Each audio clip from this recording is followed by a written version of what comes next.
Hi everybody.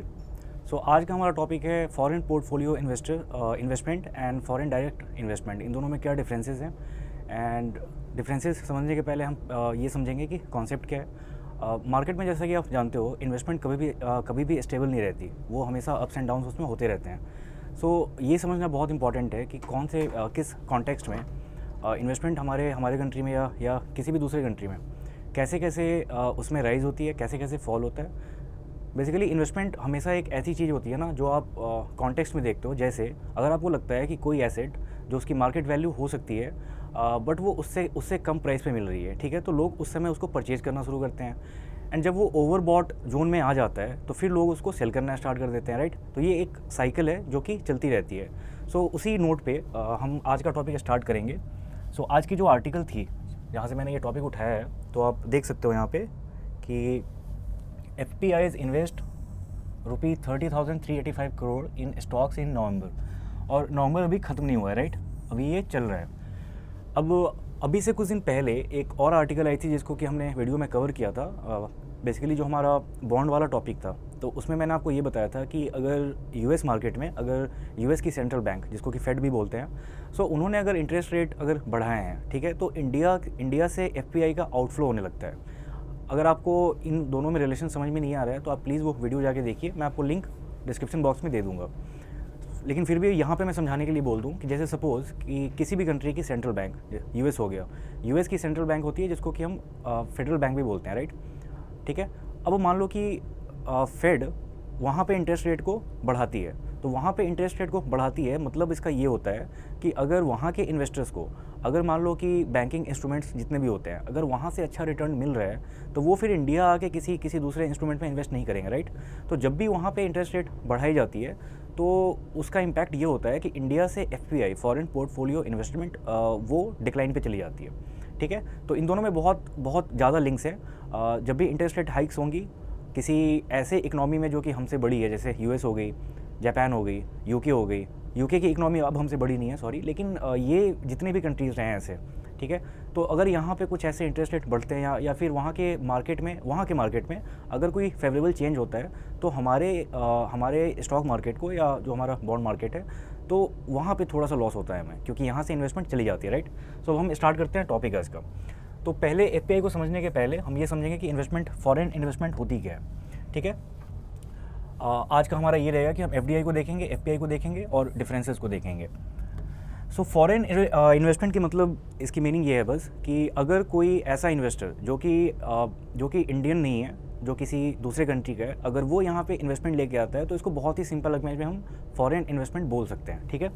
Then इसके types कितने होते हैं, तो मेजरली FDI है और FPI है, ठीक है।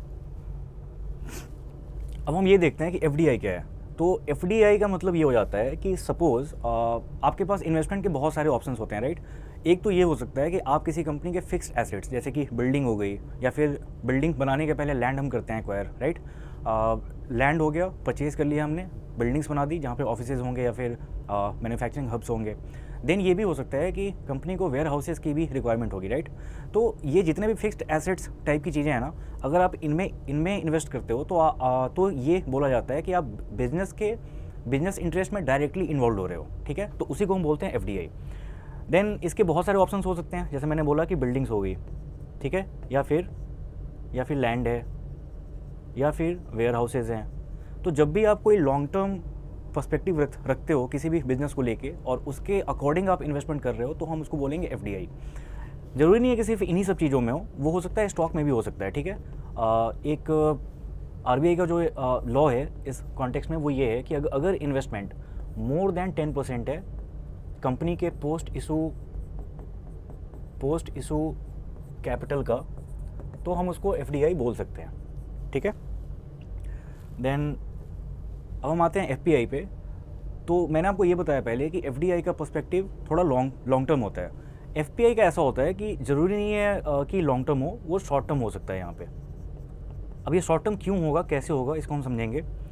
अगर हम इंस्ट्रूमेंट्स की बात करें तो ये हो सकता है इक्विटी, फिर बॉन्ड्स मान लो, ठीक है, म्यूचुअल फंड्स भी हो सकते हैं। तो अगर यहाँ पे इन्वेस्टमेंट हो रही है, गिवन कि इनका परसेंटेज लेस देन 10% है, लेस देन 10% है, तो हम इसको बोलेंगे FPI। अब यहाँ पे आपको ध्यान देने की ज़रूरत इस बात पे है कि RBI ने जो डिस्टिंक्शन दी है दैट इज़ कि FDI तब होगा जब मोर देन 10% इन्वेस्टमेंट होगी, ठीक है, एंड FPI तब होगी जब लेस देन 10% है। सो लीगली इंडिया के कॉन्टेक्स्ट में आपको ये फिगर याद रखना है, ठीक है। क्वालिटेटिवली कितनी कितनी चीज़ें हैं वो हम देखेंगे। तो आपको मैंने समझा दिया कि ये शॉर्ट टर्म होता है FPI, FDI लॉन्ग टर्म होता है। इसमें इक्विटी, बॉन्ड्स, MF ये सब इंस्ट्रूमेंट आपको को मिलते हैं, लेकिन FDI में नेसेसरीली आपको फिक्स्ड एसेट्स जितने भी होंगे अगर उसमें इन्वेस्टमेंट है तो उसको फिर हम FDI के कैटेगरी में डालेंगे, ठीक है। ओके, अब इस पे हमने बात कर ली है ऑलरेडी। अगर हम FDI की बात करें तो ये लॉन्ग टर्म होगा, अगर FPI की बात करें तो ये शॉर्ट टर्म होगा। ओके, अब हम यहाँ पे थोड़ा सा रुकेंगे। जो मैंने आपको एग्जांपल दिया था बिगनिंग में कि जब US के मार्केट में इंटरेस्ट रेट बढ़ाई जाती है तो मैंने आपको उस समय बोला था कि FPI का आउटफ्लो होने लगता है इंडिया से, राइट। तो जब ये आउटफ्लो होता है, जब ये किसी और फैक्टर पे डिपेंड कर रहा है, ना कि इस बात पे कि इन्वेस्टर का आउटलुक क्या है इंडिया को लेके, ठीक है, तो इसलिए ये शॉर्ट टर्म होता है। FPI इसीलिए शॉर्ट टर्म है बिकॉज इन्वेस्टर ये सोचते हैं कि जब तक इंडियन मार्केट उनके इन्वेस्टमेंट के लिए सूटेबल है, जब तक उनका कैपिटल ग्रो हो रहा है तब तक वो रखेंगे। जैसे ही कोई और मार्केट अगर उनको ज़्यादा फेवरेबल रिटर्न्स देने लगे तो फिर वो इंडिया छोड़ के चले जाते हैं बाहर। इसीलिए हम इस पर रिलाई नहीं कर सकते ज़्यादा, ये शॉर्ट टर्म होता है। तो अगर FPI बहुत ज़्यादा इंक्रीज़ हो रही है तो ठीक है, कुछ देर के लिए हम खुश हो सकते हैं, लेकिन ये लॉन्ग टर्म हमारी खुशी रहती नहीं है। वही हो रहा है बार बार। तो पहले लास्ट मंथ में FPI डिक्रीज़ होने लग गया था, अभी आज की जो आर्टिकल है आप उसमें देखोगे कि ये फिर से इंक्रीज़ होने लग गया है, ठीक है।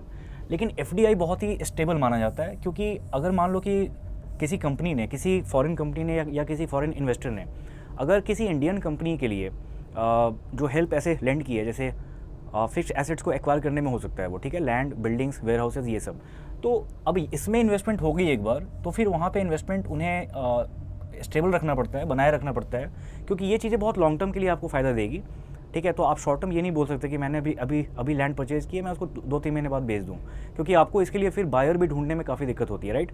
लेकिन अगर आप FPI की बात करो तो ये, क्योंकि स्टॉक मार्केट और जो हमारे कैपिटल मार्केट्स हैं बेसिकली ये उससे लिंक्ड है, तो वहाँ पे सेल करना या बाई करना बहुत आसान है, तो वो शॉर्ट टर्म में हो जाता है। लेकिन अगर आपको लैंड सेल करनी है तो आप मार्केट में जाओगे, लोगों से बात करोगे, ये सब में टाइम लग सकता है, राइट। सो अगेन समराइज़ करते हुए, FPI बहुत ही अनस्टेबल सोर्स है फॉरेन इन्वेस्टमेंट का, और FDI एक स्टेबल सोर्स है। तो अगर इसी पे हम नेक्स्ट वाला पॉइंट रखेंगे कि लिक्विडिटी क्या है। फिर लिक्विडिटी ये है कि आपकी जो भी इन्वेस्टमेंट है, ठीक है, आपने जो भी एसेट्स अभी होल्ड किए हुए हैं, आप उनको कितना जल्दी मार्केट में सेल कर सकते हो, ठीक है, कितना जल्दी आप उसे लिक्विडेट कर सकते हैं। टेक्निकल टर्म में इसे बोलते हैं लिक्विडेट करना, मतलब कि आपके जो भी इंस्ट्रूमेंट जो आपने होल्ड कर रखे हैं आप उसको कितनी जल्दी बेच पाते हो या फिर कितनी जल्दी आप खरीद पाते हो। तो मैंने बताया कि FDI फिक्स्ड एसेट्स को लेके होता है, तो ये थोड़ा सा कम लिक्विड है और FPI ज़्यादा लिक्विड है। क्यों? क्योंकि आपके लिए सेल करना बहुत ईजी है, स्टॉक मार्केट पर जाके आपको सीधे सेल कर देना है, राइट। सो अगर हम बात करें लिक्विडिटी के टर्म में तो FPI is more liquid than FDI। Okay, अगर हम डिग्री ऑफ कंट्रोल की बात करें तो अगेन देखो, हमारा बेसिक जो लॉजिक रहेगा ना वो यही दोनों पे रहेगा कि FDI का फोकस किस पे होता है और FPI का फोकस किस पे होता है। उसी के बेसिस पे हम सारे डिफरेंसेस 1 बाय 1 करके देख सकते हैं। तो मैंने आपको लिक्विडिटी समझा दी। डिग्री ऑफ कंट्रोल FDI में ज़्यादा होता है। अब आप सोचोगे क्यों ज़्यादा होता है? ज़्यादा इसलिए होता है कि अगर आप किसी कंपनी के फिक्स्ड एसेट्स में अगर आप डायरेक्टली इन्वॉल्व हो तो आपका डिग्री ऑफ कंट्रोल ज़्यादा होता है, बजाय इसके कि आपने उनका इक्विटी ले रखा है। इक्विटी में भी कंट्रोल होगा, लेकिन आप RBI की डिस्टिंक्शन अगर याद रखो तो FPI हमेशा लेस देन 10% होता है, राइट, लेकिन FDI 10% से बहुत ज़्यादा हो सकती है। तो उस केस में डिग्री ऑफ कंट्रोल हमेशा FDI का ज़्यादा रहेगा। अगर हम वोलेटिलिटी की बात करें तो हम US बॉन्ड मार्केट है या फिर US की जो ओवरऑल इकोनॉमी है, तो अगर वहाँ का सेंट्रल बैंक अगर इंटरेस्ट रेट बढ़ाता है तो इंडिया से FPI फिर आउटफ्लो होने लगता है, राइट। तो अगर हम वोलेटिलिटी की बात करें तो FPI ज़्यादा वोलेटाइल है FDI से। FDI क्यों कम वोलेटाइल है और FPI क्यों ज़्यादा वोलेटाइल है, इसको भी हम देखेंगे यहाँ से। क्यों? क्योंकि ये हमेशा लॉन्ग टर्म को लेके बना है FDI हमेशा लॉन्ग टर्म को लेके है, तो इसलिए यहाँ पे इन्वेस्टमेंट काफ़ी स्टेबल रहती हैं और बहुत लंबे टाइम तक रहती है। लेकिन एफपीआई जैसे ही किसी कंट्री के इकोनॉमी में कुछ भी इंटरेस्ट रेट में चेंज हो या वहाँ के इकोनॉमी में कुछ भी ऐसा फेवरेबल या फिर अनफेवरेबल वहाँ पे सर्कमस्टांसेस बन रहे हैं, तो उस केस में हमारे इकोनॉमी पे भी फ़र्क पड़ता है, ठीक है। इसलिए ये बहुत वोलेटाइल होता है एफपीआई।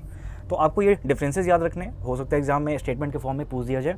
और आरबीआई की जो डिस्टिंक्शन थी 10% वाली, वो भी आपको याद रखना है, क्योंकि क्वेश्चन यहीं से बनेंगे, इसके अलावा नहीं बनता ऐसे कहीं से भी।